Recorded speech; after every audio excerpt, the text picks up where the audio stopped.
Hello everyone, Assalamu alaikum. This is your mentor Joita Banerjee. I'm a freelance digital marketer, as you all know.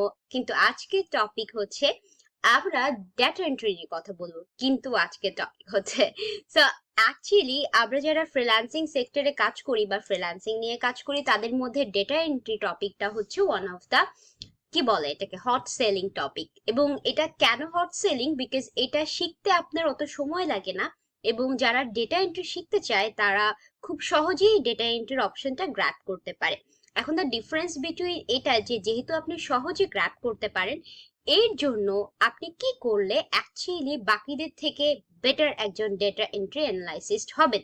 So এই সব কিছু নিয়ে আমরা কথা বলবো। তার আগে আমরা একটু ডেটা এন্ট্রি সেক্টরটা সম্পর্কে জানবো, এই কাজ কি বা কিভাবে করে বা কি জিনিস। সো একদম শুরুতেই যদি আপনাদেরকে আমি বলি যে ডেটা এন্ট্রি কি, ডেটা এন্ট্রি হচ্ছে যে আপনারা সাধারণত জানবেন যে আমাদের অনলাইনে অসংখ্য অসংখ্য ডেটা স্টোর করা থাকে। আমরা যখন কোনো ওয়েবসাইট নিই বা যে কোনো কিছুই নিই না কেন, সেটা ডেটা স্টোর হয় ওয়েবসাইটের জন্য, যে কোনো কিছুর জন্য। এক্সাম্পল হতে পারে আপনি একটা ওয়েবসাইট বানালেন, ওয়েবসাইট বানানোর পরে আপনি একটা ডোমেন নিলেন, ডোমেন নেওয়ার পরে সেটা অলরেডি পাবলিশড হলো অনলাইনে। সো সেই ডেটাটা যখন পাবলিশ হয়ে গেল বা সেই ওয়েবসাইটে যখন পাবলিশ হয়ে গেল, তখন কেউ যদি আপনার ওই ওয়েবসাইটে সার্চ করে তখন সেই ওয়েবসাইটটা পার্টিকুলার সেক্টরে দেখায়। এবং যদি আপনি আপনার ওই ওয়েবসাইটে আপনার কন্ট্যাক্ট ডিটেলস, আপনার অ্যাড্রেস থেকে শুরু করে আপনার সোশ্যাল মিডিয়া সাইটস দেন, তো আস্তে আস্তে কিন্তু ডেটা স্টোর হতে থাকে। দ্যাট মিনস হচ্ছে আপনার ওয়েবসাইটে আপনি আসলে কি করেন, ওই ওয়েবসাইটটা দিয়ে কি করবেন, সেই ডেটাটা মানুষের কাছে পৌঁছায়। এখন যারা ডেটা কালেক্ট করতে চায়, ধরুন আমি হসপিটাল রিলেটেড বাংলাদেশের যতগুলো হসপিটাল আছে সবগুলোর ডাটা কালেক্ট করব। তার মানে কি কি হসপিটাল আছে তার ইমেল কালেক্ট করব, তার ফোন কালেক্ট করব, লোকেশন কালেক্ট করব, তারপর হচ্ছে কাকে কন্ট্যাক্ট করব সেইটা কালেক্ট করব। সেই সকল কিছু আমি একটা এক্সেলে খুব সুন্দরভাবে গুছিয়ে রেখে আমি এটাকে ডেটা এন্ট্রি বলতে পারি। এখন আপনারা যারা এই ধরনের কাজ শিখবেন বা যেই জিনিসটাই করবেন, তো আপনাদের মনে রাখতে হবে যে আপনাদের এক্সেল এর গ্রিপটা একটু ভালো হতে হবে। শুধুমাত্র কম্পিউটারে এক্সেল ফাইলটা ওপেন করতে জানলেই হবে না, এক্সেলে কিভাবে ডেটা স্টোর করবেন, কিভাবে এটাকে মার্জ করবেন, এইসব জিনিসগুলো আমাদের জানতে হবে। সেটা হয়তো আমরা পরবর্তী লেসনে জানবো। কিন্তু আপাতত এটাই রাখুন, মনে রাখুন যে আপনি যত ইন্টারনেট থেকে যত ডেটা কালেক্ট করছেন এবং সেই ডেটাটাকে একটা জায়গায় স্টোর করছেন, সেটাকে বলে ডেটা এন্ট্রি। এখন সেটা যে কোনো ধরনের ডেটা এন্ট্রি হতে পারে। এমনও হতে পারে কেউ আপনাকে একটা কার্ড দিল, একটা ভিজিটিং কার্ড দিল।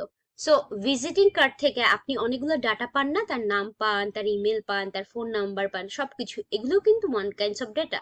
সো কেউ আপনাকে 100টা ভিজিটিং কার্ড দিয়ে বললো যে আপনি এক্সেলে এই ফাইলগুলো তুলে দেন, তো আপনি কি করবেন? এই যে ডেটাটা কালেক্ট করলেন এটাকেই আপনি সাধারণত ডেটা এন্ট্রি বলতে পারছেন। সো এরপরের যেটা আপনাদেরকে একটু যদি আমি ডেটা এন্ট্রি কিভাবে করে সেটার ক্ষেত্রে বুঝাই, এখানে দেখেন একটা চার্ট দেওয়া আছে, সেটা আমরা কালেক্ট করেছি। এবং এটাতে দেওয়া আছে দেখেন, আপনি অনলাইন ডাটা এন্ট্রি করতে পারেন বিভিন্ন ক্যাটাগরিসে, সেটা যে কোনো ক্যাটাগরিসের হতে পারে। এমন হতে পারে আপনি কোনো ই কমার্স ওয়েবসাইটে গিয়ে ওইখানের প্রোডাক্ট রিলেটেড ডেটা এন্ট্রি করতে পারেন, কি কি প্রোডাক্ট আছে এগুলো লিখে দিতে পারেন, যে এই সেক্টরে ইলেকট্রনিক্স সেক্টরে কি কি আছে, হেডফোন এগুলো সেগুলো সবকিছু আছে, লিঙ্ক সহ দিতে পারেন। তারপর ইমেজ থেকে, যেটা আমি মাত্র বললাম আপনাকে, কেউ যদি ভিজিটিং কার্ডের ছবি তুলে তুলে 100টা ভিজিটিং কার্ডের ছবি দিল আপনাকে পাঠিয়ে দিল, সেটা আপনি কি করলেন, এক্সেলে দেখে দেখে এক্সেলে তুললেন, এই জিনিসগুলো।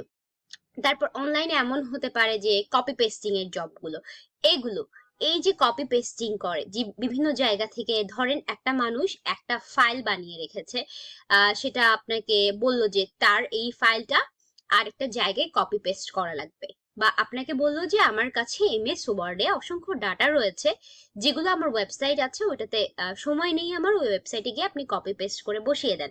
সো আপনাকে কি করতে হয়, ওই ডাটাগুলো কপি পেস্ট করে বসিয়ে দিতে হয়। এই ক্ষেত্রে সাধারণত আপনাকে ক্লায়েন্টরা কি করে, সাধারণত আপনাকে ইনস্ট্রাকশনটা বলেই দেয়।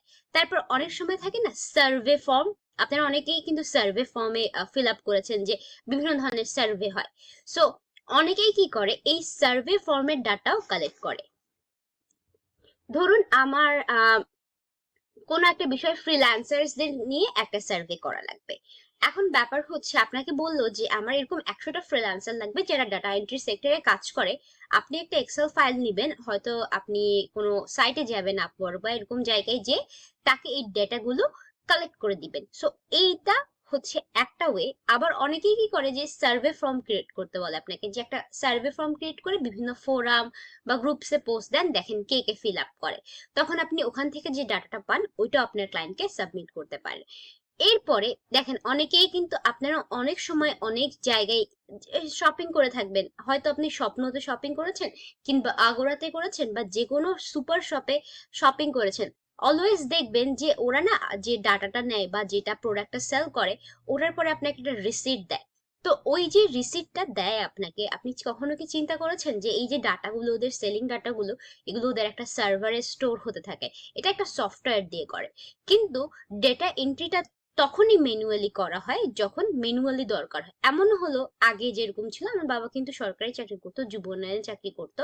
সো সে যখন কাজ করত তখন সেই সময়টাতে ডাটা এন্ট্রিটা আমি আমার বাবার কাছ থেকে দেখেছি যে তারা কি করতো, একটা খাতা নিত, একটা খাতার মধ্যে লিখে রাখতো যে এত তারিখে এত টাকা দিয়ে গেছে, বা এই এত তারিখে এত টাকা উইথড্র করেছে অফিসের কোনো এলিমেন্টস কেনার জন্য। সো এই জিনিসগুলা তারা কি করতো, ম্যানুয়ালি কম্পিউটারে বসে এক্সেলে দিত। সো এই জিনিসগুলোই হচ্ছে অ্যাকচুয়ালি ডেটা এন্ট্রির ব্যাপার। সো আপনাদের এতটুকু জানলেই হবে ডেটা এন্ট্রি নিয়ে। তার মধ্যে আরো কিছু ব্যাপার আমরা আলোচনা করব আজকে। আপনারা এখানে দেখতে পাচ্ছেন যে এই যে অন্যতম কাজগুলো, এগুলো এখানে লেখা আছে। তার মধ্যে একটা হচ্ছে কোনো টপিকে নির্দিষ্ট বিষয়ে আর্টিকেল লেখা। আর্টিকেল লেখা কিন্তু আমরা এর আগে শিখেছি। অনেক সময় কি হয় যে অনেক আর্টিকেল রাইটার না ওয়ার্ডপ্রেস সম্পর্কে ধারণা থাকে না, ওয়েবসাইট সম্পর্কে ধারণা থাকে না, তারা লিখে দিয়ে দেয়। তো এই সব সেক্টরের কাজ করার জন্য কি করে, কিছু মানুষ থাকে যারা জানে ওয়ার্ডপ্রেসে কিভাবে আর্টিকেল লিখে বসাতে হয়, ইমেজ অ্যাড করতে হয়। এইসব ধারণা যাদের আছে তাদেরকে দিয়ে অনেক সময় আর্টিকেল পেস্ট করানো হয়। তারপরে বিভিন্ন ধরনের ফাইলস আপলোড করা, ওয়েবসাইটে বিভিন্ন ধরনের ফাইল আপলোড করা। যেমন ধরুন যারা ই কমার্স সাইটে কাজ করে তাদের প্রোডাক্ট আপলোড করা লাগে, রাইট? প্রোডাক্টের ডিটেলস আপলোড করা লাগে। একটা ই কমার্স সাইট ধরেন দারাজের কথাই চিন্তা করেন, এইটাতে অসংখ্য থাউজেন্ডস অফ প্রোডাক্ট আছে। সেটা নিশ্চয়ই অসংখ্য এমপ্লয়ি বসে বসে ম্যানুয়ালি করেছে, এটা অটোমেটিক চলে আসেনি। সো এটাও এক ধরনের ডেটা এন্ট্রি, বিকজ চিন্তা করেন অসংখ্য মানুষ কিন্তু নতুন নতুন ই কমার্স সাইট নিয়ে আসছে, তারা কিন্তু এই ধরনের ডেটা এন্ট্রি করে। তারপরে হচ্ছে বিভিন্ন ধরনের ওয়েবসাইটের মাঝখানে লিংক এক্সচেঞ্জ করা। যেমন ধরেন আপনি একটা সিমিলার নিশে কাজ করছেন, আপনার ডিজিটাল মার্কেটিং নিশে কাজ করছেন, আপনি ব্যাকলিংক ক্রিয়েট করতে চান বা লিংক অ্যাড করতে চান। তো আপনি একজনকে হায়ার করলেন, বললেন যে আমার ডিজিটাল মার্কেটিং সেক্টরে ইউএসএ তে যারা কাজ করছে এরকম কয়েকটা ওয়েবসাইট, 100টা ওয়েবসাইট তুমি আমাকে খুঁজে দাও, এবং ওইগুলো ওদেরকে মেল করার একটা অ্যারেঞ্জ করে দাও যে আমরা কি করব, একে অপরের সাইটে লিংক অ্যাড করব। সো এই কাজগুলো আবার দেখেন, এই সকল কিছু কিন্তু কোথায় স্টোর করছে, এক না হলে আপনি কম্পিউটারের মাইক্রোসফট এক্সেলে স্টোর করছেন, না হলে আরেক না হলে স্প্রেডশিট, যেটা গুগল ড্রাইভে রয়েছে। এটা অনেকেই পিডিএফ থেকে ফাইল কনভার্ট করে। সেটা হচ্ছে যে আপনাকে একটা পিডিএফ ফাইল দিলাম, পিডিএফ ফাইল অনেকে কনভার্ট করতে জানে না, যেটা আমরা সাধারণত অনলাইনে পিডিএফ ফাইল কনভার্ট করি। আপনাকে একটা পিডিএফ ফাইল দিল, ফাইল দিয়ে বললো যে এই যে পিডিএফ ফাইলটা আছে এটাকে তুমি আমাকে কোথায় তুলে দাও, এটাকে এমএস ওয়ার্ডে আমাকে ম্যানুয়ালি তুলে দাও। সো অনেক সময় কি করে, কনভার্ট করার সময় ফরম্যাটিং চেঞ্জ হয়। সো এই ক্ষেত্রে আপনাকে দেখে দেখে পিডিএফটা দেখে সেম ভাবে পিডিএফটা কোথায় বানিয়ে দিতে হয়, ওয়ার্ডে। সো এই জিনিসগুলো। আবার অনেক সময় থাকে না যে কিছু ইমেজ থাকে, যে এই লেখাগুলো ইমেজ আছে, এটা তুমি আমাকে একটু ওয়ার্ডে লিখে দাও বসে ম্যানুয়ালি। এই যে কাজগুলো, ম্যানুয়ালি কাজগুলো, এই সকল কিছুই হচ্ছে ডাটা এন্ট্রির অন্যতম অংশ। সো আপনারা যারা ডাটা এন্ট্রি সেক্টরে কাজ করবেন, মনে রাখবেন যে এই সেক্টরটা কিন্তু লিমিটেড না, আপনি যে কোনো কিছুর ডাটা স্টোর করতে পারছেন। সো এই সব কিছু নিয়েই আমরা কথা বলবো। সো এটা নিয়ে আপনাদের সাথে কথা হবে আমাদের পরবর্তী লেকচারে। সো অবভিয়াসলি ভালো থাকুন, সুস্থ থাকুন। This is Joyita Banerjee, signing out for today.